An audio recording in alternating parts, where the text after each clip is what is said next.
अस्सलाम वालेकुम everyone, hope so you are all well.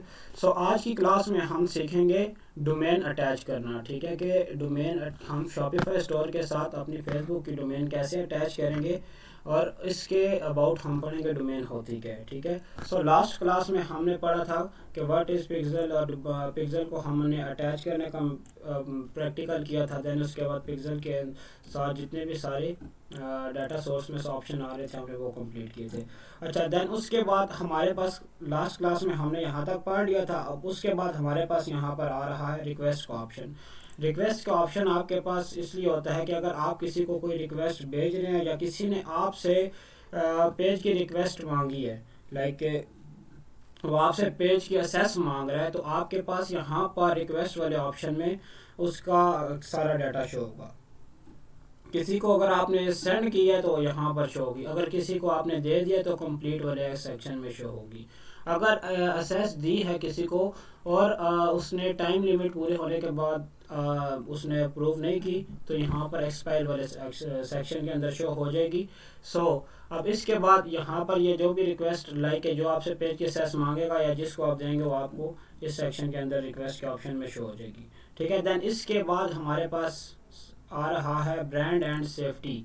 ये सबसे मेन इंपॉर्टेंट है कि ब्रांड एंड सेफ्टी में आ रहा है डोमेन। अब सबसे पहले आपको ये पता होना चाहिए कि डोमेन क्या है। एक तो होती है डोमेन जो कि बेसिकली शॉपिफाई या किसी भी स्टोर की डोमेन होती है। ठीक है। बेसिकली डोमेन का मीनिंग क्या है कि किसी भी बिजनेस की या किसी भी स्टोर की आइडेंटिटी शनाख्त, ठीक है, जिससे आपका स्टोर पहचाना जाता है। लाइक फॉर एग्जांपल मेरे स्टोर का नाम है विलोरा मार्ट, तो विलोरा मार्ट डॉट कॉम या डॉट स्टोर या डॉट शॉप की मैं डोमेन परचेज करता हूँ और इसी नाम से मैं अपने बिजनेस को गूगल पर रैंक करता हूँ।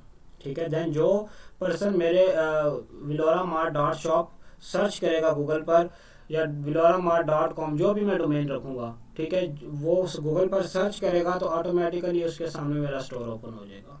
ठीक है। फॉर एग्जांपल कि जैसे कि ये जैन मार्ट के नाम से है, अब जैन मार्ट डॉट स्टोर की डोमेन है। ठीक है। तो अब गूगल पे अगर कोई भी सर्च करेगा Jain mart dot store, direct इसके ये होम पेज ओपन हो जाएगा। ठीक है।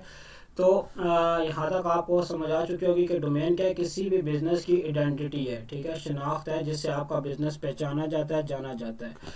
अब यहाँ पर ये डोमेन जो सी आती है, हम फेसबुक के अंदर जो सी डोमेन का सेक्शन है, इसका क्या मकसद है। ठीक है, यहाँ पर ये वाला डोमेन, अब ये डोमेन इस वजह से है यहाँ पर कि अगर आप यहाँ पर फेसबुक पर ऐड अकाउंट्स के थ्रू ऐड रन कर रहे हैं तो यहाँ पर डोमेन अटैच करना आपको मस्ट होता है। ये डोमेन हम अटैच इसलिए करते हैं कि हम अपने ऐड अकाउंट को बता सकेंगे हमारा जो स्टोर है वो एग्जैक्ट यही स्टोर है। ठीक है। जब हम फेसबुक पोर्टफोलियो के अंदर डोमेन वाले सेक्शन में अपनी डोमेन को प्रॉपर, यहाँ पर अभी तो ये एक डोमेन ऑलरेडी बनी हुई है जैन मार्ट डॉट शॉप की, तो ये नॉट वेरीफाइड है। तो जब हमारे पास हम अटैच करेंगे तो हमारे पास यहाँ पर वेरीफाई शो होगी और ग्रीन कलर का टिक भी शो हो जाएगा। इससे क्या होगा कि ये मेरे पोर्टफोलियो को, मेरे ऐड अकाउंट को इंडिकेट करेगा कि इनका स्टोर ये है, इस नाम से इनका स्टोर है। तो आपने करेक्ट ऑडियंस इसी स्टोर पर भेजनी है, अच्छी अथेंटिक ऑडियंस। इससे आपके पिक्सल को भी अच्छा वाला डाटा मिल जाता है। ठीक है। अब हमने अटैच कैसे करनी है। ठीक है। अब अटैच करने का मेथड वेरी सिंपल है, कोई मुश्किल नहीं है। अगर आपको शॉपिफाई स्टोर वाली साइट पर ना समझ आए तो आपने कंफ्यूज नहीं होना। इंशाल्लाह हमारी नेक्स्ट क्लासेस इसी शॉपिफाई के ऊपर ही हैं। हम जब शॉपिफाई स्टोर प्रॉपर बनाना सीख जाएंगे तो हमें ये चीज़ इजीली समझ आ जाएगी कि पिक्सल क्या चीज़ है और डोमेन क्या चीज़ है और हमने कैसे कनेक्ट करना है। ठीक है। अब डोमेन अटैच कैसे करनी है। डोमेन अटैच करने के लिए हमने सबसे पहले आ जाना है डोमेन वाले सेक्शन में। डोमेन वाले सेक्शन में आकर देन उसके बाद हम करेंगे ऐड। ठीक है। ऐड पर क्लिक करेंगे तो यहाँ पर आ रहा है सबसे पहले क्रिएट अ डोमेन और रिक्वेस्ट अ डोमेन। अगर आप किसी की डोमेन की रिक्वेस्ट लेना चाह रहे हैं तो ले सकते हैं। अगर आपकी अपनी डोमेन है तो आपने क्रिएट अ डोमेन पर क्लिक करना है और अपने स्टोर की डोमेन नेम यहाँ पर पेस्ट कर देनी है या लिख लेनी है। ठीक है। लाइक कि अगर मेरा फॉर एग्जांपल मेरा यहाँ पर बिजनेस है विलोरा मार्ट villoramart.com की मैंने डोमेन परचेज कर लिया है और लाइक इस स्टोर से मेरा शॉपिफाई का स्टोर बना हुआ है, गूगल पर एक्टिव है। तो मैं क्या करूँगा, अपनी डोमेन नेम यहाँ पर प्रॉपर लिख लूँगा, ठीक है। इसके बाद आपने कोई एक्स्ट्रा लिंक नहीं लगाना, जस्ट डोमेन नेम लिखना है और आपने कर लेना है ऐड, ठीक है। अब सबसे पहला मेथड है कि आपने डोमेन क्रिएट की है, ठीक है। यहाँ पर ये मैंने जो की है villoramart.com, ये डोमेन मैंने क्रिएट की है। देन इसके बाद अब ये मैं जस्ट आपको प्रैक्टिकल बता रहा हूँ, अभी हमारे पास ऐसा स्टोर नहीं है जो कि हम प्रैक्टिकल इसको ऐड करें। सो जब हम शॉपिफाई स्टोर की क्लासेस लेंगे तो उसमें हम जब स्टोर एक्टिव करेंगे तो पिक्सल और डोमेन ये आपको मैं दोबारा विद प्रैक्टिकल एक्टिव करके दिखाऊंगा, ठीक है। सो अभी के लिए आपने जस्ट मेथड सीखना है कि आपने अपने शॉपिफाई के साथ डोमेन अटैच कैसे करनी है, ठीक है। सबसे पहले आपने डोमेन को क्रिएट कर लेना है। क्रिएट करने के बाद आपने आ जाना है यहाँ पर ऐड अ मेटा टैग।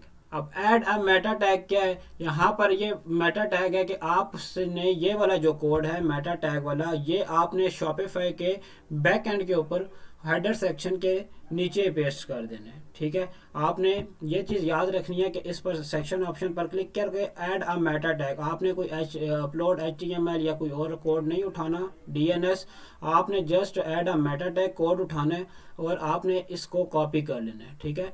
कॉपी करने के बाद आप इस तरह, फॉर एग्जांपल ये मैंने यहाँ से कॉपी कर लिया। कॉपी करने के बाद मैं आ जाऊँगा अपने शॉपिफाई स्टोर पर। शॉपिफाई स्टोर के ऊपर आकर मैं क्लिक करूँगा ऑनलाइन स्टोर पर। ऑनलाइन स्टोर के ऊपर आकर मैं क्लिक करूंगा तो मेरे पास इस तरह का डैशबोर्ड आएगा। तो मैं सबसे पहले यहाँ पर क्लिक करूंगा 3 डॉट पर, ठीक है। देन 3 डॉट पर क्लिक करने के बाद मेरे पास आ जाता है एडिट कोड।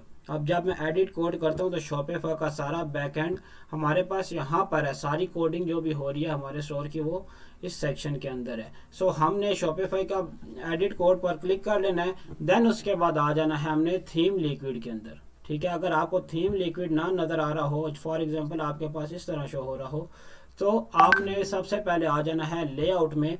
लेआउट में आने के बाद आपने क्लिक करना है थीम लिक्विड में, ठीक है। थीम लिक्विड पर क्लिक करने के बाद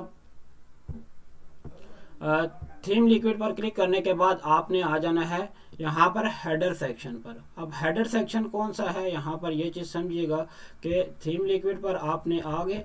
देन इसके बाद आपने आ जाना है हेडर सेक्शन, यहाँ पर हमारे पास होगा। अब हेडर सेक्शन बेसिकली हमारे पास 2 टाइप्स के हैं। एक हेडर सेक्शन वो होता है जिसके साथ जो जस्ट हेडर लिखा होगा, एक होगा स्लैश हेडर वाला, ठीक है। अब थीम लिक्विड में हमारे पास हमें थोड़ा सा यहाँ पर फाइंड करना पड़ेगा कि हेडर सेक्शन कहाँ पर है, ठीक है। यहाँ पर मैं देखता हूँ हेडर सेक्शन हमारे पास कहाँ पर चलेगा। थीम लिक्विड के ऊपर आए हमारे पास। अच्छा, इसे मैं बंद करता हूँ, दोबारा इसको ओपन करता हूँ, यहाँ से चेक करता हूँ, फिर सामने आ जाएगा, ठीक है। यहाँ पर हमारे पास आ रहा है HTML कोड, ठीक है। ये इसके बाद मेटा पिक्सल कोड। अच्छा, जो मैंने आपको लास्ट क्लास में बताया था पिक्सल के रिलेटेड, तो पिक्सल का ये ट्रैकिंग कोड होता है, ठीक है, जो हम अपने स्टोर के अंदर ऐड करते हैं। ये आ रहा है हमारे पास यहाँ तक, ठीक है। अच्छा, ये इसके अंदर हेडर सेक्शन ये इस जगह पर है। इसको फ़िलहाल के लिए मैं क्लिक करता हूँ, यहाँ पर आ जाता हूँ। अब यहाँ पर हेडर सेक्शन हमारे पास ये होगा। इस पर आपने क्या करना है, इसके आगे आपने अपना कर्सर रखकर आपने इंटर का बटन प्रेस करना है, बेशक 2 बार इंटर का बटन प्रेस करना है, और आपने जो कोड कॉपी किया हुआ है मेटा टैग वाला वो आपने यहाँ पर पेस्ट कर देना है। अब ये चीज़ लाजमी याद रखनी है, जब आप थीम लिक्विड के ऊपर आकर ये हेडर सेक्शन के ऊपर आकर आप कोड पेस्ट कर रहे होंगे तो आपके पास हेडर सेक्शन 2 तरह के आते हैं। एक ये आ रहा है और एक आपके जब स्क्रॉल कर रहे होंगे यहाँ पर आ रहा होगा स्लैश हेडर, ठीक है, ये स्लैश हेड लिखा होगा। अब इस स्लैश हेड से और ऊपर वाले हेड के इन दोनों के दरमियान आपने कोड पेस्ट करना है, ठीक है।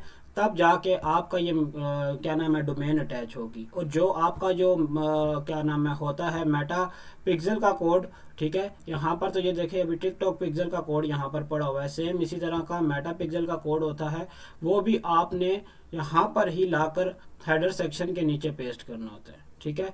देन जाकर आपका जो पिक्सल है और डोमेन है ये प्रॉपर अटैच होती है और एक्टिव हो जाती है, ठीक है। अब एक्टिव होने के बाद जब आपके स्टोर पर ट्रैफिक आएगी तो डोमेन भी काम करेगी और पिक्सल भी काम करेगा, दोनों अपनी जगह पर काम करना स्टार्ट हो जाएंगे, ठीक है। लेकिन आपको ये चीज़ याद रहनी चाहिए कि आपने हेडर सेक्शन जो सा है, इन एक स्लैश हेडर और दूसरा जो सा है सिंपल हेडर, इन दोनों के आपने मिड में कोड पेस्ट करना है। आपने कहीं एक्स्ट्रा किसी और जगह पर कोड नहीं पेस्ट कर देना, लाइक के ये स्लैश हेडर है, अब इससे नीचे आपने कोड नहीं पेस्ट करना। अगर आप इससे नीचे कहीं भी कोड पेस्ट करेंगे आपका कोड वर्किंग नहीं करेगा।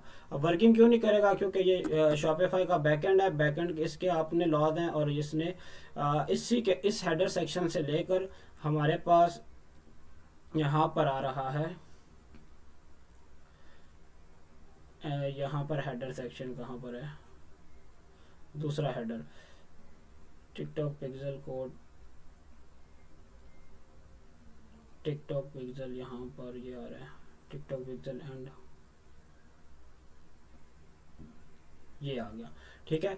ये वाला हेडर ये आपको याद रहना चाहिए कि देखें मैं इसको स्पेस दे रहा हूँ, इस हेडर सेक्शन से लेकर आपने जो स्लैश हेड वाला सेक्शन है, ठीक है, इसके मिड में आपने कोड पेस्ट करना है, तब जाकर आपका पिक्सल काम करेगा। अगर आपने इसके मिड में कोड नहीं पेस्ट किया, कहीं और जाकर कोड पेस्ट कर दिया, कहाँ पर गया, यहाँ पर अच्छा आपको यहाँ पर ना ये स्लैश हेड और हेड का सेक्शन थोड़ा सा फाइंड करने में मुश्किल होगी, लेकिन आपने कंफ्यूज नहीं होना, आप इसको स्क्रॉल करते जाएंगे आपको कहीं यहाँ पर नज़र आ जाएगा। ये बेसिकली सारा कोडिंग वर्क काम हुआ है, शॉपिफाई का बैकएंड है जिस बेस पर ये स्टोर चल रहा है। ये आ चुका है स्लैश हेड। अब ये स्लैश हेड है और एक है सिंपल हेड, इन दोनों के मिड में जाकर आपने अपना ये मेटा टैग वाला कोड पेस्ट करना होगा।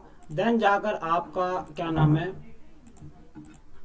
देन जाकर आपका मेटा पिक्सल क्या नाम है डोमेन अटैच हो जाएगी और वेरीफाई हो जाएगी, ठीक है। सो यहाँ पर ये आपको मैंने जस्ट वेरीफाई करने का मेथड बताया। अभी हमारी ये viloramart.com वाली डोमेन नहीं है, ठीक है। हमारी अगर हम जब स्टोर एक्टिव करेंगे विलोरामार्ट के साथ हम जो डोमेन बनाएंगे लाइक .store, .shop या .pk की जो भी डोमेन हम परचेज करेंगे, हम वही डोमेन पहले यहाँ पर ऐड करेंगे मेटा पोर्टफोलियो के अंदर।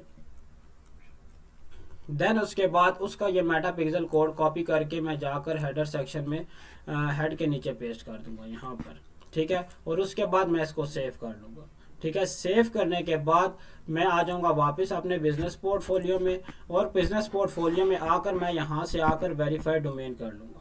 जब मैं एक बार वेरीफाइड डोमेन करूँगा तो मेरा ये यहाँ पर नॉट वेरीफाइड की जगह वेरीफाइड हो जाएगा, ठीक है। अगर आपका कोई इशू आ रहा हुआ तो ये वेरिफिकेशन फेल्ड दे देगा, this is we are unable to find a verification file, ठीक है। अब कह रहा है कि वेरिफिकेशन फाइल अनएबल है, क्योंकि मैंने उसको सेव भी नहीं किया और ना ही वो मेरा कोड काम करेगा। सो मैं इसको यहाँ पर सेव नहीं कर रहा बिकॉज ऑफ दिस। ये शॉपिफाई स्टोर अभी हमारा एक्टिव है एक और पोर्टफोलियो के साथ, और इस पर ऐड भी एक्टिव है। सो आपको आई थिंक समझ आ चुकी होगी कि क्या नाम है आपने डोमेन कैसे अटैच करनी है, ठीक है। डोमेन आपको इसका भी पता चल चुका होगा डोमेन बेसिकली है क्या, ठीक है। आपने आप क्या करना है, एक पोर्टफोलियो के अंदर सबसे ज़्यादा मेन इंपॉर्टेंट जो चीज़ें हैं ये हैं कि आपने सबसे पहले एक पेज अटैच करना है, ठीक है। पोर्टफोलियो बनाने के बाद आपने फ़ौरन पेज नहीं अटैच करना, ठीक है। थोड़ा सा पोर्टफोलियो बनाकर उसको छोड़ दें कुछ टाइम के लिए ताकि आपका पोर्टफोलियो रिस्ट्रिक्ट ना हो। देन उसके बाद आपने आहिस्ता आहिस्ता इसके ऊपर वर्किंग करनी है, सारा काम एक ही टाइम के ऊपर नहीं करना, नहीं तो पोर्टफोलियो रिस्ट्रिक्ट हो जाएगा, ठीक है। ये बात लाजमी याद रखिएगा, मोस्टली स्टूडेंट इसी चीज़ के ऊपर मिस्टेक कर बैठते हैं। देन उसके बाद जाकर क्या नाम है रिस्ट्रिक्ट कर बैठते हैं और उन्हें समझ ही नहीं आती कि हम कर क्या रहे हैं, ठीक है। कंफ्यूज नहीं होना, आपने सबसे पहले दिन एक दिन आपने पोर्टफोलियो बना लेना है। देन उसके बाद सेकंड अगले दिन आपने जाकर पिक्सल पेज अटैच करें, ऐड अकाउंट बनाएं। जब आप ऐड अकाउंट बना लें तो ऐड अकाउंट को आपने फिर यूज़ नहीं करना, ये चीज़ आपने मस्ट याद रखनी है कि आप जब आप यहाँ से ऐड करेंगे, आप ऐड अकाउंट बना लेंगे तो उसको बनाकर वहाँ ही छोड़ देना है, फिर आपने मज़ीद इसके अंदर कुछ चेंजिंग नहीं करनी, क्योंकि ये जब न्यू बनाएंगे तो फेसबुक आप पर और कड़ी नज़र रख लेता है कि अगर आप कोई ऐसा अनवांटेड यहाँ पर कोई एक्टिविटी परफॉर्म कर रहे हैं तो उसी टाइम आपको बैन कर देगा, ठीक है, उसी टाइम आपको ब्लॉक कर देगा। सो आपने क्या करना है, सबसे पहला आपने पेज अटैच करना है अपने पोर्टफोलियो के साथ। सेकंड नंबर पर आपने करना है ऐड अकाउंट, ठीक है, इस ऐड अकाउंट को आपने बनाकर छोड़ देना है। देन इसके बाद आ रहा है इंस्टाग्राम, व्हाट्सएप। ये आप पेज को के साथ ही अटैच करेंगे तो आपका यहाँ पर शो हो जाएगा, व्हाट्सएप भी शो हो जाएगा, ठीक है, थ्रेड भी अगर आपका बना हुआ तो शो हो जाएगा, ठीक है। सो इसके बाद आपको क्या आ जाता है डाटा सोर्स के अंदर पिक्सल, ठीक है, कि आपने यहाँ पर प्रॉपर पिक्सल अटैच करना है, और पिक्सल अटैच करने के बाद आपने आ जाना है डोमेन वाले सेक्शन में। डोमेन वाले सेक्शन में आकर आपने इस डोमेन को अटैच करना है, तो आपका पोर्टफोलियो रेडी हो जाएगा और एक्टिव हो जाएगा, ठीक है।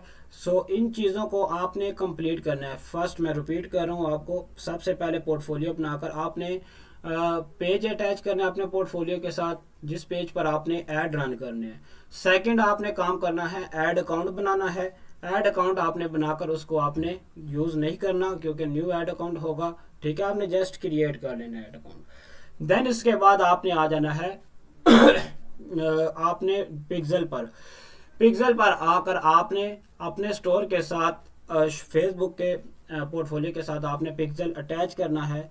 देन उसके बाद फोर्थ स्टेप पर आपने डोमेन अटैच करनी है, ठीक है। डोमेन अटैच करने के बाद आपने आ जाना है ऐड अकाउंट के ऊपर। ऐड अकाउंट पर आएंगे, जो सा आपने ऐड अकाउंट बनाया होगा उसको आपने यहाँ से ओपन कर लेना, ठीक है। ओपन करेंगे तो आपके पास इस तरह का ऐड अकाउंट ओपन होके आ जाएगा, इस तरह का डैशबोर्ड आ जाएगा, ठीक है। ये मेरे पास ऑलरेडी एक कैंपेन बनी है, मैं इसको फिलहाल डिलीट कर देता हूँ। सो आप जब न्यू बनाएंगे तो आपके पास इस तरह का डैशबोर्ड आ जाएगा, ठीक है। यहाँ तक आई थिंक आप सबको समझ आ चुकी होगी कि हमने यहाँ तक कैसे आना है। ये ऐड अकाउंट होता है, यहाँ से ही हम कैंपेन रन करते हैं, ठीक है। अब मैं आपको रिपीट करता चलूँ, मैंने लास्ट एक लेक्चर के अंदर मेटा बिजनेस स्वीट के लेक्चर के अंदर मैंने आपको बताया था कि एक सेक्शन के अंदर, मैं इसको आपको बाद में बताऊंगा कि ये क्या चीज़ है, ठीक है। सो मैं वापस आता हूँ मेटा बिजनेस स्वीट पर, और देन इसके बाद हम आ जाएंगे ये ऐड मैनेजर वाले अकाउंट के ऊपर, ऑप्शन के ऊपर, ठीक है। अब मैंने आपको उस लेक्चर के अंदर ये स्किप करवाया था, उसके पीछे रीज़न क्या थी कि हमारा ऐड अकाउंट नहीं बना हुआ था। बेसिकली ये ऐड मैनेजर है, इट्स मीन कि ऐड अकाउंट है, ठीक है। आप यहाँ पर क्लिक करके अपने कैंपेन वाले ऐड अकाउंट को ओपन कर सकते हैं, ठीक है। अगर आप कैंपेन पर क्लिक करेंगे तो आपका सेम वही ऐड अकाउंट ओपन होगा जो आपका ये वाला ऐड अकाउंट ओपन है, ठीक है। अब आपका अगर यहाँ पर ये स्टार्टिंग में अगर आपको अपना ऐड अकाउंट ओपन कर देता है तो आपने क्या करना है, आना है यहाँ पर, ठीक है। अब उसके बाद आपके पास ये सारे पोर्टफोलियो हैं, ये जहाँ पर जितने आपकी स्टार्टिंग में आईडी में एक ही पोर्टफोलियो आपने बनाया होगा तो एक शो हो रहा होगा। बट अगर आपके पास मल्टीपल पोर्टफोलियो हुए तो आपने क्या करना है, उस पोर्टफोलियो पर क्लिक करके ये सामने उसके ऐड अकाउंट आ रहे होंगे, ठीक है। तो आपने उस ऐड अकाउंट पर क्लिक करना है तो ये आपके पास इस तरह का ऐड अकाउंट ओपन हो जाएगा, ठीक है। अब ये चीज़ मस्ट याद रखनी है कि पोर्टफोलियो के अंदर ऐड अकाउंट होता है। अल्फला क्रिएशन कंपनी ये लिखा हुआ है, इसके अंदर कितने ऐड अकाउंट हैं, 5। फैज़ान अवान मार्केटिंग मैनेजर लिखा हुआ है, इसके अंदर लिखे हुए हैं 7 ऐड अकाउंट है। ये मैडम सदफ के नाम से इसके अंदर है 3 ऐड अकाउंट। मिनी सोल के नाम से इसके अंदर एक है। सेम आप ये चेक, अगर मैं आपको अल्फला क्रिएशन वाले पर क्लिक करके दिखाऊं तो ये 5 ऐड अकाउंट हैं, ठीक है। अल्फला क्रिएशन के बिजनेस पोर्टफोलियो के अंदर same Faizan Awan marketing manager वाले मैं पोर्टफोलियो पर क्लिक करता हूँ तो ये 7 अकाउंट हैं, जजीरा स्टोर से लेकर मैरिफाई तक, ठीक है। और अगर मैं विलोरा मार्ट वाले पोर्टफोलियो पर क्लिक करता हूँ तो यहाँ पर मेरे पास 3 ऐड अकाउंट हैं। सो अब इन तीनों में से हमने किसी एक ऐड अकाउंट को यूज़ करना है ऐड रन करने के लिए, ठीक है। विलोरा मार्ट वाला मैं ऐड अकाउंट यूज़ करता हूँ, मैं इसको क्लिक कर लूँगा तो मेरे पास इस तरह का विलोरा मार्ट का ऐड अकाउंट ओपन हो जाएगा। यहाँ पर यह बता रहा है कि इस पोर्टफोलियो के अंदर आप ये विलोरा मार्ट वाला ऐड अकाउंट ओपन करके बैठे हैं, ठीक है। ये आगे आपको ऐड अकाउंट आईडी भी बता रहा है 17696, ठीक है, ये देखें 17696 आगे ये सारी आईडी है, ठीक है। अब इसके बाद आपने आ जाना है पोर्टफोलियो सॉरी ऐड अकाउंट के ऊपर। अब ऐड अकाउंट क्या चीज़ है? बेसिकली ऐड अकाउंट वो है कि यहाँ पर हम अपने फेसबुक के ऊपर जो ऐड चलाएंगे वो ये ऐड अकाउंट से ही हम ऐड रन करेंगे, ठीक है। ये बैक एंड के ऊपर होता है, पेज हमारा फ्रंट एंड के ऊपर होता है जहाँ पर हम ऐड रन करते हैं, ठीक है। सो अब इस ऐड अकाउंट को हमने यूज़ कैसे करना है और ऐड कैसे रन करने हैं, आपको इस ऐड अकाउंट से की डिटेल बताने से पहले मैं आपको बताता चलूँ कि ऐड रन करने के 3 तरीके हैं। सबसे पहला तरीका क्या है? अगर आपने अपनी पोस्ट को बूस्ट करना है तो आप जब पोस्ट अपलोड करते हैं तो उसके नीचे बूस्ट का ऑप्शन लिखा हुआ नज़र आ जाता है, बूस्ट पोस्ट, ठीक है। फर्स्ट मेथड ये है कि आप बूस्ट पोस्ट करेंगे, आपकी पोस्ट बूस्ट हो जाएगी और आपके पास व्यूज़ आना स्टार्ट हो जाएंगे, ठीक है। सेकंड स्टेप है हमारे पास एडवर्टाइज का, कि आप अगर अपने पेज को प्रमोट करना चाह रहे हैं तो आप यहाँ से अपने पेज को प्रमोट कर सकते हैं, ठीक है।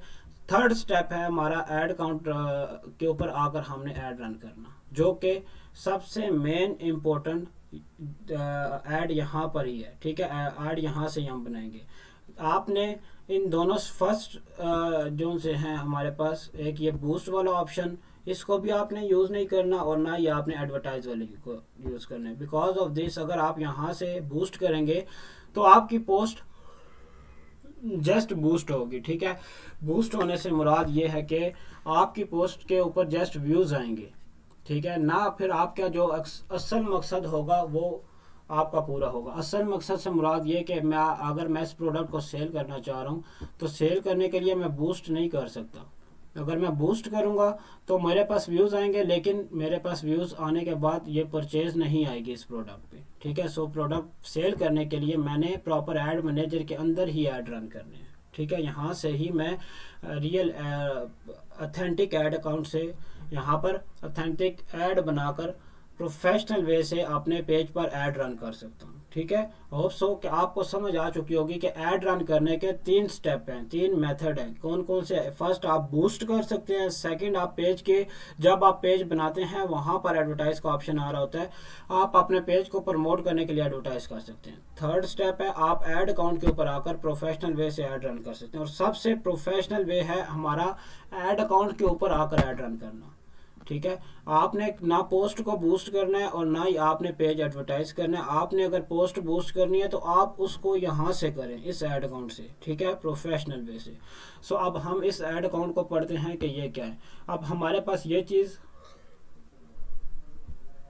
तो आपको समझ आ गई होगी कि मैं इस पर क्लिक करूंगा तो यहाँ पर मेरे पास सबसे पहले आ रहा है बिजनेस पोर्टफोलियो। ये सारे मेरे पास पोर्टफोलियो हैं। अगर मेरी आईडी के अंदर जितने पोर्टफोलियो होंगे वो मुझे यहाँ पर शो होंगे, और हर पोर्टफोलियो के अंदर जितने ऐड अकाउंट होंगे जिस पर मैं क्लिक करता जाऊँगा मुझे उसके ऐड अकाउंट इस साइड पर राइट साइड पर शो होते रहेंगे, ठीक है।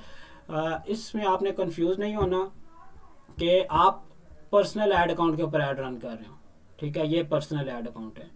पर्सनल ऐड अकाउंट के ऊपर आपने हरगिज़ ऐड रन नहीं करना। अगर आप पर्सनल ऐड अकाउंट के ऊपर ऐड रन करेंगे तो आपका पोर्टफोलियो क्या आपकी आईडी भी रिस्ट्रिक्ट हो सकती है, ठीक है। आपने जब भी ऐड रन करने है प्रॉपर आपने ऐड पोर्टफोलियो बनाना है। पोर्टफोलियो बनाने के बाद आपने ऐड यहाँ से आकर ऐड अकाउंट बनाकर ऐड रन करने हैं, ठीक है। सो आपको ये चीज़ समझ आ चुकी होगी कि ऐड अकाउंट क्या चीज़ है और हमारे पास ये जो फर्स्ट सेक्शन है ये क्या है, ठीक है। अच्छा, मैं आपको बता रहा था कि मेटा बिजनेस स्वीट के अंदर जो मैंने ये ऑप्शन छोड़ा था ये बेसिकली ऐड मैनेजर ही है, कि इस पर मैं क्लिक करूंगा तो मेरा सीधा ऐड मैनेजर ओपन हो जाएगा, ठीक है। जब अब उस टाइम मैंने आपको क्यों नहीं बताया, उस टाइम मैंने इस वजह से नहीं बताया कि उस टाइम हमारा ऐड अकाउंट ही नहीं बना था, ठीक है। क्योंकि हमारा पोर्टफोलियो नहीं बना हुआ था। अगर हमारा पोर्टफोलियो बना होता, ऐड अकाउंट बना होता तो मैं यहाँ पर ऐड मैनेजर पर आता और कैंपेन पर क्लिक करता तो सीधा अपने ऐड अकाउंट के ऊपर चला जाता, ठीक है। देन उसके बाद यहाँ से मैं प्रॉपर ऐड रन कर सकता हूँ, ठीक है। होप्स हो कि आपको यहाँ तक समझ आ चुकी होगी कि ऐड अकाउंट क्या है। अच्छा, अब इसके बाद आ रहा है यहाँ पर सबसे पहले कैंपेन, सेकंड नंबर पर आ रहा है एड सेट और थर्ड पर आ रहा है ऐड, ठीक है। अब ये चीज़ समझिएगा कि जब हम ऐड बनाते हैं तो मैंने आपको सेकंड क्लास में पढ़ाया था कि सबसे पहले हम ऐड बनाते वक्त बिड लगाते हैं, ठीक है। बिड लगाने के हमारे पास दो मेथड हैं, उन टू मेथड में से हमने कौन सा मेथड यूज़ करना है, लोवेस्ट कॉस्ट बिडिंग, ठीक है। बिड कैपिंग को यूज़ नहीं करना। तो बिड कैपिंग हम जो बिडिंग लगाएंगे वो पहले स्टेज के ऊपर ऐड बिडिंग लगाएंगे, ठीक है। सेकंड स्टेज पर हम क्या करेंगे, ऐड रेलिवेंसी को टारगेट करेंगे, ठीक है। रेलिवेंट ऑडियंस मींस के जो मैं प्रोडक्ट बेच रहा हूँ उसके रेलिवेंट ऑडियंस को मैं टारगेट करूंगा। थर्ड स्टेप होगा यहाँ पर ऐड क्वालिटी का, कि इस जगह पर ऐड लेवल पर मैं अपने ऐड की क्वालिटी बनाऊंगा और जो चीज़ मैंने आप आगे लोगों को दिखानी है, लाइक ए वीडियो दिखानी है, इमेज दिखानी है, या फिर क्राउजल ऐड दिखाना है, या कलेक्शन कैटलॉग दिखाने हैं, तो मैं सारे ऐड यहाँ से ही बनाऊंगा, ठीक है। वो क्वालिटी ऐड की यहाँ से ही बनाऊंगा, प्राइमरी टेक्स्ट यहाँ पर ऐड करूंगा, हेडलाइन सारी चीज़ें इस सेक्शन के अंदर ऐड करूंगा, ठीक है। अब ये चीज़ समझ आ चुकी होगी कि पहले कंपेन के सेक्शन में हम क्या करते हैं, बिडिंग। सेकंड पे हम आ जाता है हमारे पास क्या नाम है, ऐड रेलिवेंसी। थर्ड पर आ जाता है ऐड क्वालिटी, ठीक है। अब जो मैंने सेकंड क्लास में पढ़ाया था वो मैं इसी क्लास के अंदर रिपीट कर रहा हूँ, सो आपने एक्नॉलेज करना है, ठीक है। देन इसके बाद हमारे पास आ रहा है ये तीन स्टेप हैं, कंपेन, ऐड सेट और ऐड, ठीक है। कंपेन, ऐड सेट और ऐड, ठीक है। इसको हम ऐसे भी कह सकते हैं, ये कंपेन लेवल है, ऐड सेट लेवल है और ये ऐड लेवल है। कंपेन का ऑप्शन हमारे पास इस तरह का फोल्डर टाइप बना हुआ आएगा। ऐड सेट का ऑप्शन हमारे पास आइकन इस तरह का बना हुआ आएगा कि ये 4 डॉट से होंगे। उसके बाद ऐड लेवल का, ठीक है, इस तरह का मेरे पास आइकन आएगा। ये चीज़ आपको मैं क्यों बता रहा हूँ कि जब हम ऐड बनाएंगे उस टाइम आपको ये चीज़ दोबारा रिपीट करूँगा तो आपको इजीली समझ आ जाएगी। इसके सामने हमारे पास आ रहा है यहाँ पर डेट, कि अगर हमने जो ऐड रन किए हैं उसकी परफॉर्मेंस अगर हम देखना चाह रहे हैं किस डेट से किस डेट तक को, लाइक कि मैं कहता हूँ मैंने फर्स्ट से 17 तक की परफॉर्मेंस देखनी है इस ऐड अकाउंट की, कि कितने ऐड स्पेंडिंग हो चुकी है, कितने ऑर्डर आ चुके हैं और कितने लोग हमारे ऐड को देख चुके हैं, कितने व्यूज़ आ चुके हैं। तो मैं इस डेट को सिलेक्ट कर लूँगा 1 जून से 17 जून तक, ठीक है। अगर मैं चाह रहा हूँ मैंने जस्ट 17 देखनी है तो मैं जस्ट एक बार क्लिक करूँगा और यहाँ से अपडेट कर दूँगा। तो क्या होगा, 17 जून 2026 यहाँ पर इट्स मीन कि आज की डेट के मुझे ये रिजल्ट्स बता देगा कि आपकी आज की डेट के ऊपर इतनी स्पेंडिंग हो चुकी है और इतने ऑर्डर आ चुके हैं, उसमें से क्या नाम है, इतने व्यूज़ आ चुके हैं। ईच एंड एवरीथिंग जो आप डाटा चेक करेंगे वो आपको यहाँ पर बता देगा, ठीक है। इसी के साथ हमारे पास आ रहा है नीचे यहाँ पर, ठीक है, क्रिएट का ऑप्शन। क्रिएट के ऊपर हम क्लिक करेंगे तो हम ऐड बनाना स्टार्ट कर देंगे, ठीक है। अब ऐड हम बाद में बनाएंगे। सो इससे पहले मैं इस डैशबोर्ड को कवर अप करता हूँ कि ये डैशबोर्ड है क्या। जब आपको इस चीज़ की इजीली समझ आ गई आप ऐड बनाना भी सीख जाएंगे, ठीक है। यहाँ से हम ऐड बना सकते हैं। देन आ रहा हमारे पास डुप्लीकेट, कि अगर हम किसी ऐड को डुप्लीकेट करना चाह रहे हैं सेम एज इट इज़ वैसा ही, तो वो डुप्लीकेट हम यहाँ से कर सकते हैं, ठीक है। ऐड सेलेक्ट करेंगे, कंपेन को सिलेक्ट करेंगे और डुप्लीकेट कर लेंगे। अगर किसी कंपेन को मैंने एडिट करना है तो मैं कंपेन के ऊपर क्लिक करके देन उसके बाद मैं यहाँ पर एडिट पर क्लिक करूँगा तो ये एडिट हो जाएगी। और देन इसके बाद हमारे पास हम जो भी एडिटिंग करना चाहेंगे वो कर लेंगे। उसके बाद हमारे पास आ रहा है यहाँ पर A B testing. A B testing basically क्या होती है, हम आगे कंपेन के जब स्ट्रेटजी सीखेंगे तो हम इसको भी मज़ीद फर्दर डिस्कस करेंगे, बट मैं आपको शॉर्टेस्ट बता दूं ए बी टेस्टिंग हम क्यों करते हैं। ए बी टेस्टिंग हम दो पोस्टों को टेस्ट करने के लिए करते हैं कि दोनों पोस्ट में से कौन सी पोस्ट अच्छी परफॉर्म कर रही है, ठीक है। Like A two ad creative को हम सेम एक कंपेन के अंदर टेस्ट करते हैं कि दोनों ऐड क्रिएटिव में से कौन सा ऐड अच्छा परफॉर्म कर रहा है, और जो अच्छा परफॉर्म कर रहा होगा उसको मैं आगे लेके चलूँगा और जो अच्छा परफॉर्म नहीं कर रहा उसको मैं स्किप कर दूंगा, ठीक है। उस ऐड को बंद कर दूंगा जो बैड चल रहा है, ठीक है। सो ए बी टेस्टिंग हम इस बेस पे करते हैं। अब ए बी टेस्टिंग करते क्या है, करनी कैसे है वो हम इंशाल्लाह आगे की क्लासेस में पढ़ेंगे इन डेप्थ के, होती क्या है, किस तरह हम करेंगे और इसके रिजल्ट्स कहाँ से देखेंगे, हमें कैसे पता चलेगा कि ए बी टेस्टिंग हमने करके कैसे चेक करना है कि कौन सी पोस्ट हमारी अच्छी चल रही है, कौन सी पोस्ट हमारी बैड परफॉर्मेंस है किस पोस्ट की, ठीक है। होप सो कि आपको यहाँ तक ए बी टेस्टिंग तक समझ आ चुकी होगी। अब इसके बाद हमारे पास आ रहा है मोर का ऑप्शन। मोर के ऑप्शन के ऊपर आप आकर क्लिक करेंगे तो आपके पास ये कुछ यहाँ पर ऑटोमेटेड रूल्स आ जाते हैं। इसके बाद नीचे आ जाता है import and export add configuration. ठीक है, यहाँ पर आप डाटा को एक्सपोर्ट इंपोर्ट कर सकते हैं। अब सबसे पहले आ रहा है हमारे पास क्रिएट अ न्यू रूल। अब इस चीज़ को हम कवर अप करते हैं। क्रिएट अ न्यू रूल क्या है? हम सबसे पहले क्रिएट रूल पर क्लिक करेंगे और आ जाएंगे सी ऑटोमेटिक एडजस्टमेंट पर। ठीक है, अब आपने क्या करना है, कंपेन रन करने से पहले आपने ये मैनेज ऑटोमेटिक एडजस्टमेंट को ऑन करना है। ठीक है, कैसे ऑन करना है? अब इसके पीछे रीज़न क्या है? रीज़न को हम प्रॉपर वन बाय वन करके डिस्कस करते हैं कि ये क्या। अगर आपका ये ऐड अकाउंट यहाँ से ऑटोमेटिक एडजस्टमेंट बंद रहा तो क्या लॉस होगा कि ये जो जितने भी ये सेटिंग्स है ये सारी आपके ऐड के ऊपर इम्प्लीमेंट नहीं होंगी। अगर ऑन रहा तो इम्प्लीमेंट होंगी। ठीक है, उसमें से अगर आप चाह रहे हैं किसी एक एक सेटिंग को बंद करना है तो आप उसे बंद कर दें। ठीक है, अगर आप किसी मिड वाली को बंद करना चाह रहे हैं कि यहाँ पर अनचेक कर दें। और अब है क्या, इस चीज़ को हम प्रॉपर डिस्कस करते हैं कि कंपेन स्ट्रक्चर सबसे पहले लिखा रहा है कंपेन स्ट्रक्चर। यहाँ पर कंपेन स्ट्रक्चर के नीचे यहाँ पर सब टाइटल में लिखा हुआ आ रहा है ऐड सेट में बी कंबाइंड और ad that are under performing could be turn off. ठीक है, क्या कह रहा है कि ऐड सेट में बी कंबाइन से मुराद ये कि हमने दो ऐड रन किए। एक ऐड मतलब एक कंपेन के अंदर हमने दो ऐड सेट बनाए और दोनों ऐड सेट कंबाइन हो गए, उसकी ऑडियंस कंबाइन हुई, वो ऑक्शन ओवरलैप कर रहा है। ऑक्शन ओवरलैप बेसिकली क्या होती है, ये चीज़ मैं आपको बताता चलूँ कि मैंने एक कंपेन के अंदर दो ऐड बना दिए। ठीक है, अब वो दोनों ऐड सेम है, दोनों की ऑडियंस सेम है। मेरा ऐड जो पहला ऐड है वो भी सेम ऑडियंस के पास जा रहा है, दूसरा ऐड है वो भी सेम ऑडियंस के पास जा रहा है। तो वो क्या होगा, ऑक्शन ओवरलैप कर जाएगी कि उससे क्या नाम है, ओवरलैप करेगी, मुझे परफॉर्मेंस नहीं मिलेगी। क्यों? दोनों सेम ऑडियंस के पास सेम ऐड जा रहा है तो उससे मेरी ऑडियंस ख़राब हो सकती है कि अगर बार बार एक ऐड उनके सामने जा रहा है तो ऐड को स्किप कर सकते हैं, ऐड को ब्लॉक कर सकते हैं या कोई भी ऐसी एक्टिविटी कर सकते हैं जिससे मेरे ऐड की परफॉर्मेंस खराब हो। ठीक है, सो अगर आपका ये कंपेन स्ट्रक्चर वाला ऑप्शन ये इनेबल रहा तो यहाँ पर आपके पास आ रहा है कि अगर आपका दो ऐड सेट आपस में कंबाइन हो गए और या अगर किसी उसमें से उन दोनों में से किसी एक ने अंडर परफॉर्मिंग लाइक के सही परफॉर्म ना किया तो ये आप automatically cold B turn off. ठीक है, क्या करेगा, ऐड को बंद कर देगा खुद ब खुद।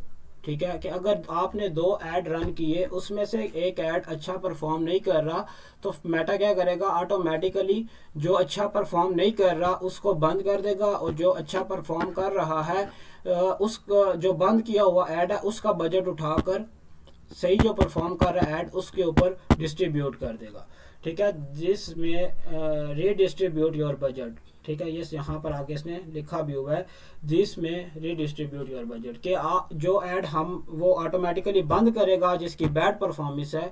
अब उसकी जो जिसकी बैड परफॉर्मेंस है उसको वो क्या नाम है ऐड जो चल रहा है वो तो पेमेंट काट रहा है। ठीक है, लेकिन अगर सही परफॉर्म नहीं कर रहा तो मेटा उस ऐड को बंद कर देगा और बंद करने के बाद उस ऐड की पेमेंट जितनी होगी वो उसको दे देगा जो ऐड अच्छा परफॉर्म कर रहा होगा खुद ब खुद। ठीक है, सो आपने इस ऑप्शन को इनेबल रखना है कि अगर आपका ऐड कंबाइन हो जाता है या फिर आपका ऐड कहीं अच्छा परफॉर्म नहीं कर रहा तो ऑटोमेटिकली बंद हो जाए और उसकी पेमेंट जो अच्छा परफॉर्म कर रहा है उसको दे दे। ठीक है, इससे क्या होगा, जो अच्छा परफॉर्म कर रहा होगा उसको अगर और ज़्यादा पैसे देंगे तो वो और ज़्यादा अच्छा परफॉर्म करेगा। ठीक है, बजट बढ़ाएंगे वो और ज़्यादा अच्छा परफॉर्म करेगा तो ये ऑटोमेटिकली एडजस्ट कर देगा। सो आपने बजाय मैनुअली एडजस्ट करने से आपने मेटा के ऊपर छोड़ना है, ये खुद ब खुद बजट एडजस्ट करे। ठीक है, जब ये खुद बजट एडजस्ट करेगा तो हमारी कंपेन भी ख़राब नहीं होगी और हमारा ऐड भी अच्छा परफॉर्म करता रहेगा। ठीक है, आपने इसको ऑन रखना है। देन इसके बाद आ रहा है ऑडियंस के सेक्शन में हमारे पास आ रहा है टारगेटिंग सेटिंग में be adjusted to reach more people who might be interested in your ad. क्या कह रहा है, टारगेटिंग सेटिंग करेगा may be adjusted to reach more people. ठीक है, ज़्यादा से ज़्यादा लोगों को मेरी टारगेट ऑडियंस को ऐड मेरा ऑटोमेटिकली दिखाएगा खुद।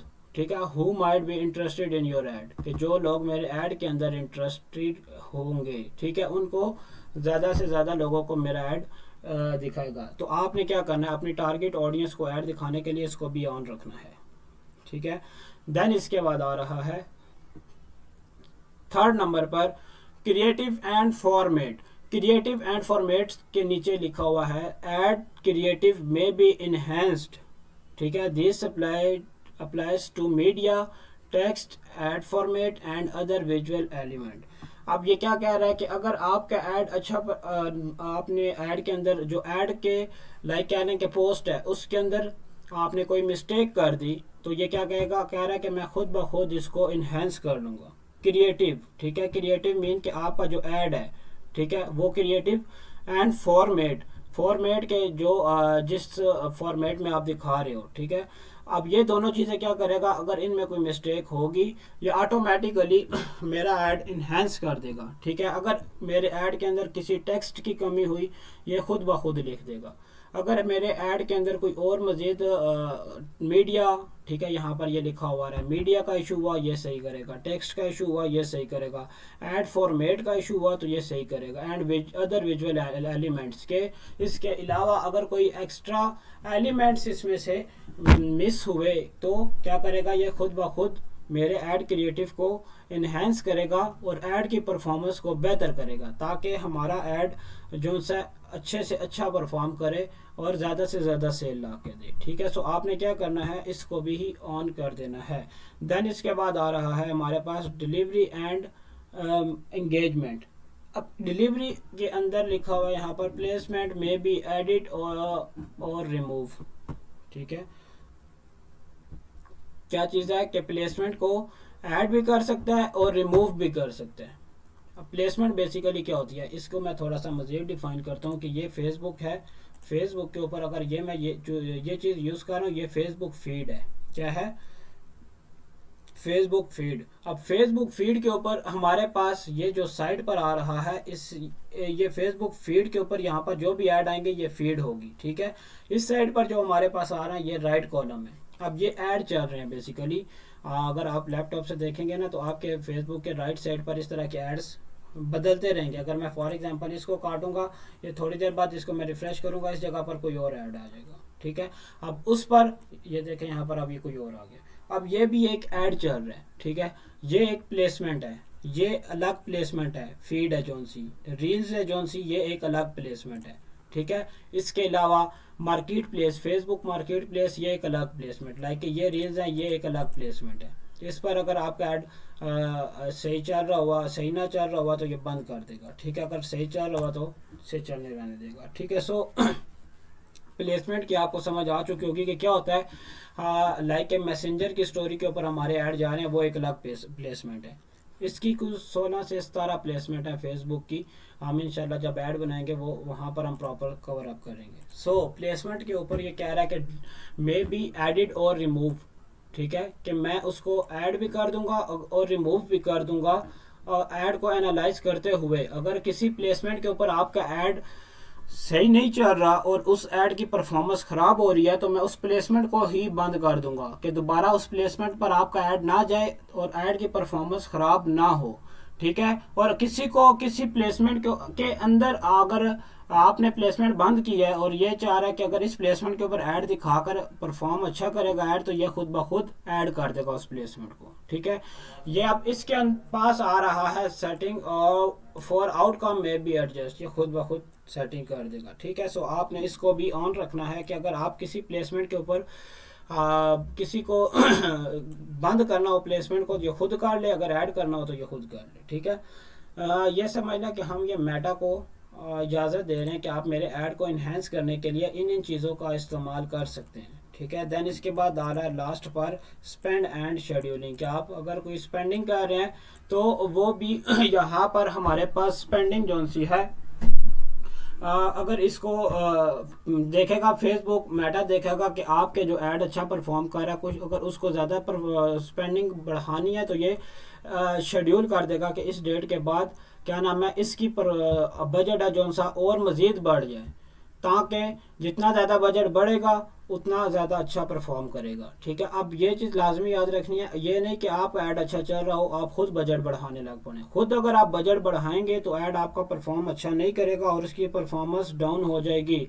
सो आपने क्या करना है, आपने मेटा के ऊपर छोड़ देना है कि वो खुद ब खुद बजट को बढ़ाए, शेड्यूल करे। ठीक है, देन उसके बाद आपने इन सब को प्रॉपर ऑन कर देना है। ठीक है, और इसको अगर आप चाहें तो लास्ट वाले को बंद भी कर सकते हैं, नहीं तो आप इसको ऑन कर सकते हैं। ठीक है, अब ये मेन जो इम्पोर्टेंट चीज़ें हैं यहाँ पर, कंपेन स्ट्रक्चर, ऑडियंस, क्या नाम है, creative and format, delivery and engagement. ठीक है, इन चीज़ों को आपने चेक करके आपने अप्लाई कर देना है। ठीक है, इसके बाद आपने इसे क्लोज कर देना है। ठीक है, आपको यहाँ तक समझ आ चुकी होगी कि मोर के ऑप्शन में हमने क्या करना है। ठीक है, देन इसके बाद हमारे पास आप सामने इसके ऑप्शन आ रहा है कॉलम्स। कॉलम्स के अंदर हमारे पास आ रहा है कि हम जब ऐड को एनालाइज करेंगे तो हम यहाँ से कॉलम बना सकते हैं कि जिसके थ्रू हम ऐड को एनालाइज करेंगे। ठीक है, ऐड एनालाइज कैसे करेंगे, ऐड एनालाइज करेंगे हम जब ऐड रन करेंगे, आफ्टर 3 डेज हम ऐड को एनालाइज करेंगे। तो सबसे पहले हम quality rate ranking, engagement rate ranking और कन्वर्जन रेट रैंकिंग देखेंगे। ठीक है, सो ये हम आगे की क्लास में मज़ीद इसको फर्दर डिस्कस करते हैं, ये कैसे चेक करेंगे। फ़िलहाल के लिए हम, अगर हमने परफॉर्मेंस चेक करने के लिए यहाँ से कॉलम बनाने हैं तो कस्टमाइज कॉलम पर आएंगे तो हम यहाँ से कॉलम बना सकते हैं। ठीक है, यहाँ पर हम सर्च कर लेंगे वो कॉलम और यहाँ से हम जो भी सर्च, लाइक यहाँ पर मैं सर्च करता हूँ CTR, तो ये मेरे पास CTR link click through rate, इसको मैं ऐड कर लूँगा, ये मेरे कॉलम के अंदर ऐड हो जाएगा। ठीक है, इसको उठाकर मैं कहीं भी एडजस्ट करना चाहूँगा कर सकता हूँ और इसके बाद अप्लाई कर दूँगा तो ये मेरे पास CTR यहाँ पर शो हो जाएगा, लिंक क्लिक थ्रू रेट। ठीक है, अब ये मुझे इसकी परफॉर्मेंस बता देगा कि आपके ऐड का CTR कितना है। ठीक है, सो इसके बाद हमारे पास आ रहा है ब्रेक डाउन। ब्रेक डाउन के ऑप्शन के अंदर हमारे पास आ रहा है कि आप जब ऐड को स्केल करने लगे होंगे उससे पहले आपने ब्रेक डाउन करना होगा। कैसे करना होगा कि आपकी जो प्लेसमेंट होगी, आप देख रहे हैं कि आपने एक ऐड रन किया, वो किस किस प्लेसमेंट के ऊपर अच्छा परफॉर्म किया उसने और किस प्लेटफॉर्म पर अच्छा परफॉर्म नहीं करा प्लेसमेंट पर, तो आप यहाँ पर क्लिक करेंगे और उसकी प्लेसमेंट को देख सकते हैं। ठीक है, और इसके बाद आ रहा है एज, कि कितनी एज की ऑडियंस ने आपका ऐड देकर कन्वर्ट हुए हैं। ठीक है, आप एज को ब्रेक डाउन कर सकते हैं जिससे आपको पता चल सकता है कि आपका ऐड कितनी एज की ऑडियंस ने लाइक किया और कितनी एज की ऑडियंस ने आपके ऐड को देखकर प्रोडक्ट को परचेज किया है। ठीक है, देन आप इसकी मैं आपको सिंपल एक एग्जांपल दे देता हूँ यहाँ पर, कि अगर मैं कोई एक और ऐड अकाउंट ओपन करता हूँ ट्रॉट्स के अंदर आकर, यहाँ पर मैं एक ये ऐड अकाउंट ओपन कर रहा हूँ, आपको मज़ीद इससे मैं डिटेल से समझा देता हूँ कि ये क्या है। अब फॉर एग्जांपल ये मेरा एक ऐड चल रहा है। ठीक है, अब ये ऐड एक्टिव है। ठीक है, कंपेन चल रही है, 156 मैसेजेस व्हाट्सएप पर आ चुके हैं, CPR मुझे पड़ रहा है पर मैसेज 24 रुपीज़ का। ठीक है, अब मैं चाह रहा हूँ कि मैंने सबसे पहले देखना है कि मुझे फर्स्ट मई से लेकर आज तक कितने मेरी स्पेंडिंग हो चुकी है। मैं इस पर क्लिक करके अपडेट कर दूंगा। ठीक है, अपडेट करूंगा तो मैं यहाँ से चेक कर सकता हूँ मेरी स्पेंडिंग हो चुकी है 29,000। ठीक है, अब इम्प्रेशन कितने आ चुके हैं, 1,62,976 टोटल इम्प्रेशन आ चुके हैं। लाइक के व्यूज़ मेरे पास इतने आ चुके हैं। इसमें से कितने लोगों ने कांटेक्ट कर लिया मेरे पास व्हाट्सएप से, वो सारे यहाँ पर मेरे पास शो हो रहे होंगे। ठीक है, 195 इस ऐड से किया, 13 से इसने किया, एक इससे किया, 72 इसने इस ऐड से किए हैं इन्होंने, और 3 इससे। अब इसके बाद मैं चाह रहा हूँ कि मैं देखना चाह रहा हूँ 195 मैसेजेस जितने लोगों ने किया उसमें से किस किस एज की ऑडियंस ने मुझे ज़्यादा मैसेजेस किए हैं, ताकि मैं दोबारा जब ऐड चलाऊं तो ऐड चलाते वक्त मैं उस एज की ऑडियंस को ही टारगेट करूं, मज़ीद एक्स्ट्रा एज की ऑडियंस को रिमूव कर दूं। तो मैं आऊँगा यहाँ पर ब्रेक डाउन पर और एज को सिलेक्ट कर लूँगा। इसको मैं यहाँ पर आके क्लिक करूँगा तो ये आ जाएगा कि अब इस कैंपेन के अंदर जो 195 मैसेजेस आए हैं आपको, इसमें से 18 से लेकर 24 साल की एज की ऑडियंस ने 104 मैसेजेस आपको किए हैं। इट्स मीन कि 18 से लेकर 24 साल की जो ऑडियंस है वो मेरा पोटेंशियल कस्टमर है। ठीक है, उस एज की ऑडियंस ने मुझे सबसे ज़्यादा मैसेजेस किए हैं। सेकंड नंबर पर आ रहा है 25 to 34 कि 25 से लेकर 34 साल की ऑडियंस ने मुझे 52 मैसेजेस किए हैं। ठीक है, इसके बाद आ रहा है 35 to 44 की एज की ऑडियंस ने मुझे 28 मैसेजेस किए हैं। 45 टू 54 की एज की ऑडियंस ने मुझे 9 मैसेजेस किए हैं। 55 से 64 तक की एज की ऑडियंस ने मुझे एक मैसेज किया, ठीक है। सेम एक मैसेज यहाँ पर 55 कहाँ पर है ये, ठीक है। 65 अब हम आ जाएंगे थोड़ा सा नीचे, ठीक है। 65 प्लस की एज की ऑडियंस ने मुझे एक मैसेज किया, सेम। समझ आ चुकी है। अब मुझे पता चल चुका कि मेरी एज की ज़्यादा ऑडियंस कौन सी है। 18 से लेकर 44 तक की एज की ऑडियंस ने मुझे सबसे ज़्यादा मैसेजेस किए। तो नेक्स्ट ऐड मैं जब चलाऊंगा तो मैं क्या करूंगा, मैं 18 से लेकर 44 साल की एज की ऑडियंस को टारगेट करूंगा और 45 से लेकर 65 प्लस की एज की ऑडियंस को रिमूव कर दूंगा, ताकि मेरा ऐड जस्ट इन्हीं लोगों के पास ज़्यादा से ज़्यादा जाए और यही लोग ही मेरे पोटेंशियल कस्टमर हैं, ठीक है। इसके पीछे रीज़न क्या है कि फेसबुक आपसे इंप्रेशन की बेस पर चार्ज करता है। सो आपने जस्ट उन्हीं लोगों को दिखाना है जो आपके पोटेंशियल कस्टमर हैं। अरे गहरे या फिर आपने एक्स्ट्रा एज के ऑडियंस को नहीं दिखाना। मैंने आपको सेकंड क्लास में बताया था वॉइस डिजिटल मार्केटिंग इंपॉर्टेंस के, सबसे पहले हम एग्जैक्ट ऑडियंस को टारगेट कर सकते हैं। एग्जैक्ट ऑडियंस टारगेट कैसे करेंगे कि हमने जेंडर सेलेक्ट कर लिया, जेंडर सेलेक्ट करने के बाद हम उस जेंडर की ऑडियंस एज टारगेटिंग करेंगे, उस जेंडर के अंदर के कितनी एज की ऑडियंस हमारा पोटेंशियल कस्टमर है, ठीक है। हम जस्ट उन्हीं एग्जैक्ट ऑडियंस को टारगेट करेंगे, बड़ों को निकाल देंगे और बच्चों को भी निकाल देंगे, ठीक है, ताकि हम एग्जैक्ट उसी ऑडियंस को ऐड दिखाकर अपनी प्रोडक्ट सेल कर सकें। होप सो कि आपको यहाँ पर समझ आ चुकी होगी नैरो डाउन हम क्यों कर रहे हैं। सेम इसी तरह हमारे पास प्लेसमेंट कंट्री प्लेटफॉर्म का आ रहा है, ठीक है। नीचे ये इंटरेस्ट डेमोग्राफी जियोग्राफिकल भी आ रहा है, ठीक है। इसको चले हम मज़ीद जब हम प्रैक्टिकल कंपेन की तरफ आएंगे, एनालाइज की तरफ, उस वक्त हम मज़ीद भी सीखेंगे। इसके बाद हमारे पास आ रहा है यहाँ पर ऐड रिपोर्टिंग, ठीक है। क्रिएट अ न्यू रिपोर्ट, अगर आप यहाँ से ऐड की रिपोर्ट बनाना चाह रहे हैं आप रिपोर्ट बना सकते हैं। इसके बाद हमारे पास आगे आ रहा है ऑप्शन यहाँ पर एक्सपोर्ट टेबल डेटा, लाइक के जितने भी हमारे ऐड चल चुके हैं 1 मई से लेकर 17 जून तक, उसका डाटा अगर मैं एक्सपोर्ट करके देखना चाहूँ तो मैं देख सकता हूँ। क्या करूँगा, यहाँ से इसको एक्सपोर्ट करूँगा, ये सारा डाटा मेरा एक्सपोर्ट करके एक्सेल की फ़ाइल के अंदर मुझे डाउनलोड करके दे देगा। देन उसके बाद मैं इसको, ये देखें, ये मेरे इसने डाउनलोड करके दे दी। मैं इसको क्लिक करूँगा तो मेरे पास एक्सेल की फ़ाइल ओपन होगी और ये इस तरह का मेरे पास डाटा आना शुरू हो जाएगा कि कितने लोगों ने मुझे मैसेजेस किए, ठीक है, कितना CPR पड़ा, अमाउंट कितनी स्पेंड हो चुकी, इम्प्रेशन कितने आ चुके, रीच कितनी, ईच एंड एवरीथिंग मुझे सारा डाटा ये हम एक्सपोर्ट करके यू देख सकते हैं, ठीक है। देन इसके बाद हमारे पास आ रहा है, ठीक है, यहाँ तक हमारे पास, अच्छा यहाँ तक हमारे पास आ रहा है एक्सपोर्ट तक कि अब हमने ये पूछ रहे हैं CSV फाइल डाउनलोड करनी है तो आप वो कर सकते हैं, एक्सेल की फ़ाइल डाउनलोड करनी है तो वो भी कर सकते हैं, कस्टमाइज एक्सपोर्ट करना है तो वो भी कर सकते हैं, ठीक है। इसको मैं फ़िलहाल यहाँ से ब्रेक डाउन बंद करता हूँ और वापस चला जाता हूँ अपने विलोरा मार्ट वाले ऐड अकाउंट के ऊपर। यहाँ पर आऊँगा पोर्टफोलियो पर, देन उसके बाद आकर क्लिक करूँगा विलोरा मार्ट ऐड अकाउंट, ठीक है। इस पर आके क्लिक करूँगा तो ये मेरा अब विलोरा मार्ट वाला ऐड अकाउंट ओपन हो जाएगा, ठीक है। अब यहाँ तक आपको समझ आ चुकी होगी कि ये डैशबोर्ड क्या है, इसको हमने कैसे यूज़ करना है, ये अगर ऐड को एनालाइज करना है तो कैसे करना है। सो अब इसके बाद हम आ जाएंगे ऐड रन करने से पहले यहाँ पर आना है आपने अकाउंट ओवरव्यू पर, ठीक है। अकाउंट ओवरव्यू के ऊपर आकर आपने ये जो 100% पॉइंट है इनको आपने प्रॉपर 100% करना है, ठीक है। सबसे पहले ये कह रहा है ऐड पेमेंट मेथड, आपने क्या करना है, ऐड पेमेंट मेथड पर क्लिक करना है और आपने अपना बैंक का कार्ड या सादा पे का या नया पे का कार्ड यहाँ पर लगा दें, ठीक है। अब लगाना कैसे है, ऐड पेमेंट मेथड पर क्लिक करें और नेक्स्ट करें और card name, card number, month और ईयर और CVV नंबर, ये चीज़ें लगाएंगे और इसको आप सेव करेंगे तो आपका कार्ड अटैच हो जाएगा, ठीक है।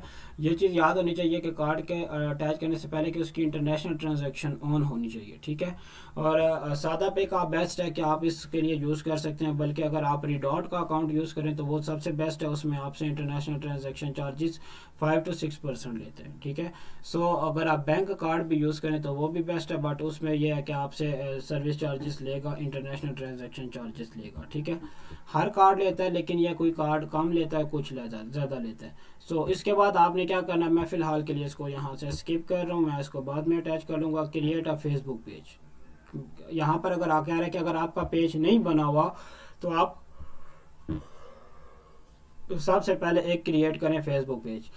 अब यहाँ पर मेरे पास 3 पेज शो हो रहे हैं इस पोर्टफोलियो के अंदर, ठीक है, जो कि ब्लैंक पेज के नाम से है, प्राइम टेक इंस्टीट्यूट के नाम से है, विलोरा। मैं इसको क्या करूँगा, जस्ट कर दूंगा कन्फर्म। कन्फर्म करने के बाद मैं क्लिक करूँगा add phone number verify. Phone number verify करने के लिए मैं यहाँ पर आकर क्लिक करूँगा। क्लिक करने के बाद अब मैं अपना कोई एक नंबर ऐड कर दूंगा, ठीक है।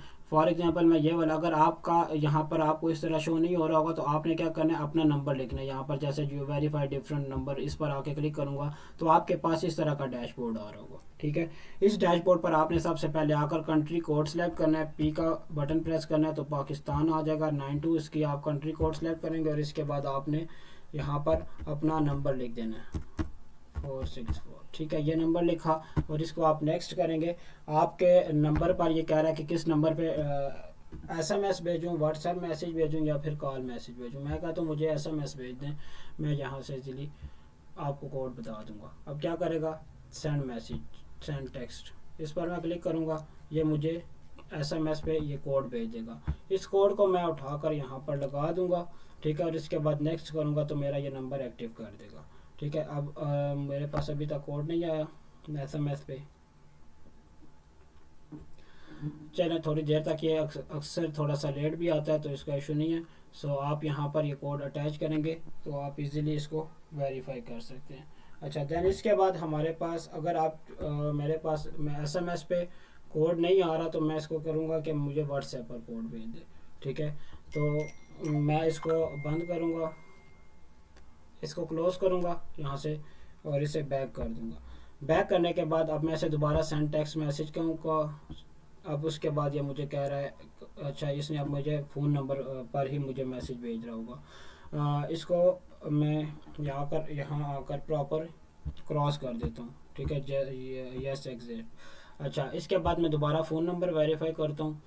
वेरीफाई करने के बाद अब मैं उसी नंबर को सिलेक्ट कर लूँगा जो नंबर मैंने पहले ऐड किया, ये वाला, ठीक है, +92। इसको नेक्स्ट करूँगा। नेक्स्ट करने के बाद, अच्छा मोस्टली पता है क्या होता है, कभी कभार आपका ये नंबर ना थोड़ा सा टाइम लगाता है वेरीफाई करने में, सो आपने कंफ्यूज नहीं होना, ठीक है। आपने इसको एक बार रिफ़्रेश करना है या उसको बंद करके दोबारा ऑन करना है तो आपका फ़ोन नंबर वेरीफाई कर लेगा, ठीक है। अगर ना कर रहा हो तो आपने, अगर आपको नंबर पर कोड नहीं भेज रहा तो आपने व्हाट्सएप पर मंगवा लेना, ठीक है। इसीलिए आपको ये व्हाट्सएप पर कोड आपके पास आ जाएगा। तो आपने उसके बाद नंबर वेरीफाई करने के बाद यहाँ पर आपने ये स्कोर 100% कर लेना है, ठीक है। सो आपने ऐड रन करने से पहले आपने ये चीज़ें प्रॉपर कंप्लीट करनी है। देन उसके बाद आ जाना है यहाँ पर और यहाँ से आपने क्लिक करना है कंपेन पर। कंपेन पर क्लिक करेंगे तो आपके पास शो हो जाएगा ऐड अकाउंट, ठीक है। अब ऐड अकाउंट के अंदर ही आपने ऐड रन करने हैं, बट ऐड रन करने से पहले जो भी मैंने अभी तक आपको सारी सेटिंग बताई है उस सारी सेटिंग को प्रॉपर आपने कंप्लीट करना है। देन उसके बाद आपने ऐड बनाने हैं। अगर आपका ऐड के क्या नाम है सेटिंग कंप्लीट ना हुई तो आपके ऐड के अंदर इश्यूज आएंगे, आपको ऐड की समझ नहीं आएगी, आपने कैसे ऐड बनाना है, कैसे इसको इशू को रिजॉल्व करना है। सो आपने सबसे पहले अकाउंट ओवरव्यू के सेक्शन में जाकर वहाँ से आपने अपने ये सारा फ़ोन नंबर, जीमेल और फेसबुक पेज कंफर्म कर लें और उसके बाद आप कार्ड भी अटैच कर लें, ठीक है। और सो यहाँ तक आपको समझ आ चुकी होगी। अब हम आते हैं ऐड के ऊपर। अब ऐड के ऊपर आकर हम सबसे पहले क्लिक करेंगे क्रिएट के ऊपर। क्रिएट वाले सेक्शन में हम आएंगे तो हमारे पास ये आ जाता है सबसे पहले क्रिएट अ न्यू कैंपेन। अब सबसे पहले हमारे पास आ जाता है create a buying type. Then उसके बाद इसके कैंपेन के ऑब्जेक्टिव आ जाते हैं। अच्छा क्या नाम है, अभी आई थिंक आज की क्लास यहाँ तक इनफ है। जो भी हमने आज की ऐड अकाउंट की सेटिंग के बारे में पढ़ा और डोमेन के बारे में पढ़ा और इस चीज़ की आपने प्रैक्टिस करनी है। देन उसके बाद हम नेक्स्ट क्लास में इसको कंटिन्यू करेंगे, ठीक है।